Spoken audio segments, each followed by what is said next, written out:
The year that it happened was 1937, but some blame Super Prayer in 1936 that may have at least partly been to blame for what happened in January of 37, a dramatic end to a record drought that had left the usually fertile Ohio River Valley a virtual dust bowl, devoid of crops, food for the masses, and agricultural income.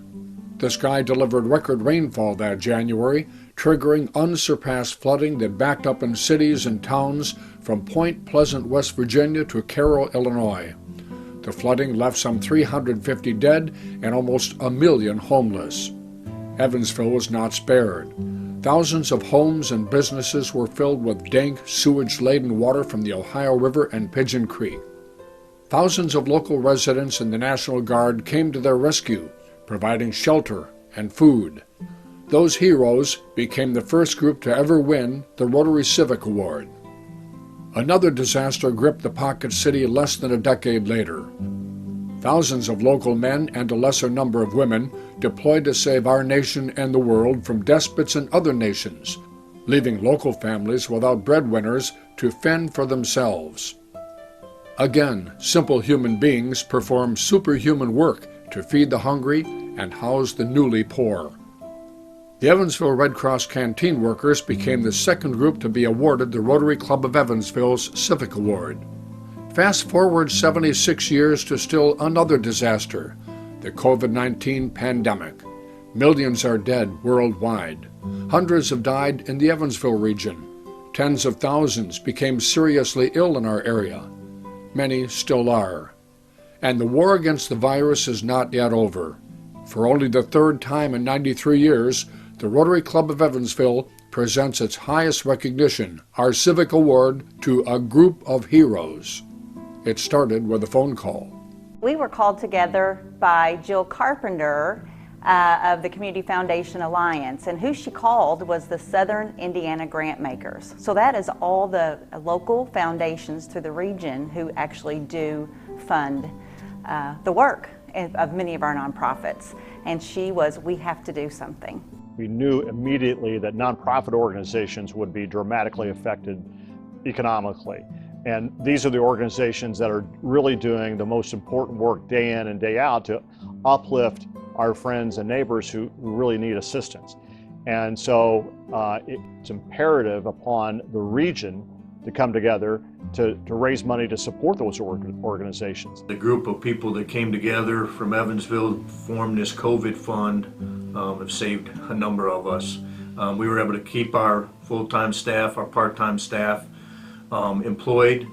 We never were able to lay anybody off thanks to them. We went to virtual learning from about March through June. So we had to bring a few more people on board, a few more people that are technology savvy, where I'm not, so we could do virtual learning every day for our kids until June, and then we continued that virtual learning, and we still have that going on today until hopefully this summer we can open our doors, like we have in the past. We worked for about 4 weeks putting that structure together.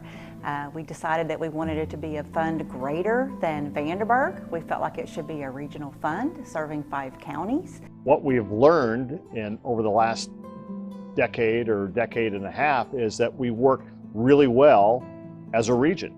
And so the best way to help the organizations that are in need is to come together as a region. And the collaborative effort and just the genuineness of let's take care of our neighbor was always there. One of the least favorite things for volunteers to do is raise money. So it was key to identify people around the region that are good at raising money. They could reach out to someone they know that has means and say, hey, we really need $10,000 from you for this, and explain why. We knew we had to have people from around the region that could call someone and say, you know what, you could write a check for $50,000. We need it. It was not hard to get a yes, and we are very busy, and I'm telling you, I think the passion that everyone had to do this well was so much greater than the fact that we were busy. It's how do we do it well, how do we support our neighbors and take care of those that we know are going to be in need, and we really put a lot of thought into the fact that it may be a long-term effort. So we initially said 18 months, so we're still in it. We're talking about relief. Immediately it was relief, and then we talked about defining recovery and restoration. And even in restoration, we're talking about reimagine. So as we restore, what can we do better and different, and come out really so much greater on the backside. And we identified who the fiscal sponsor would be, and that was United Way.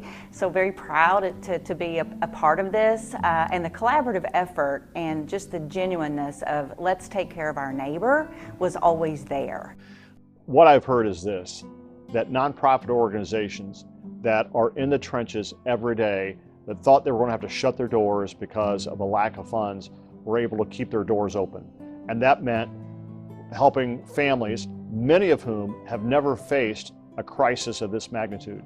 Many families were facing food shortages or a lack of food altogether, and they had to figure out how to navigate, quote, the systems.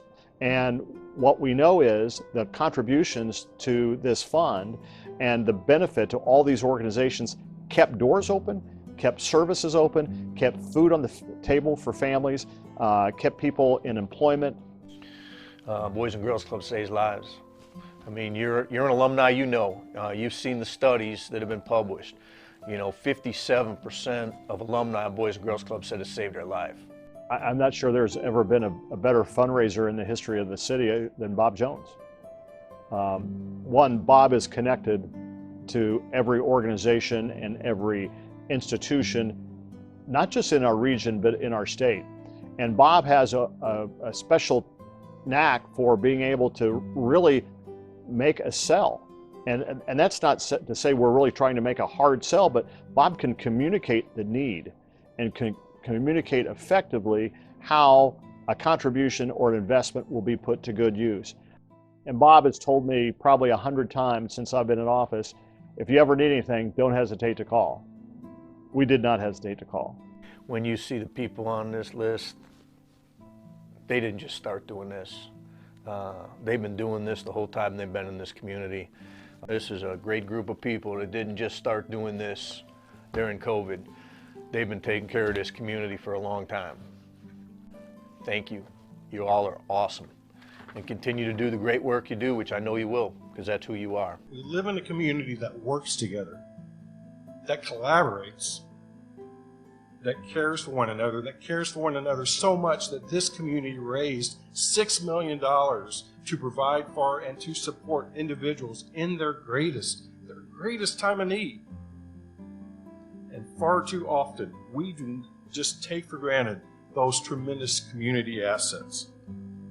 But I pray that decades from now, the stories that are told of the pandemic are not ones of loss, but ones of triumph. Triumph over challenges that other communities could not overcome because they do not and did not possess our enduring spirit of care and compassion for one another.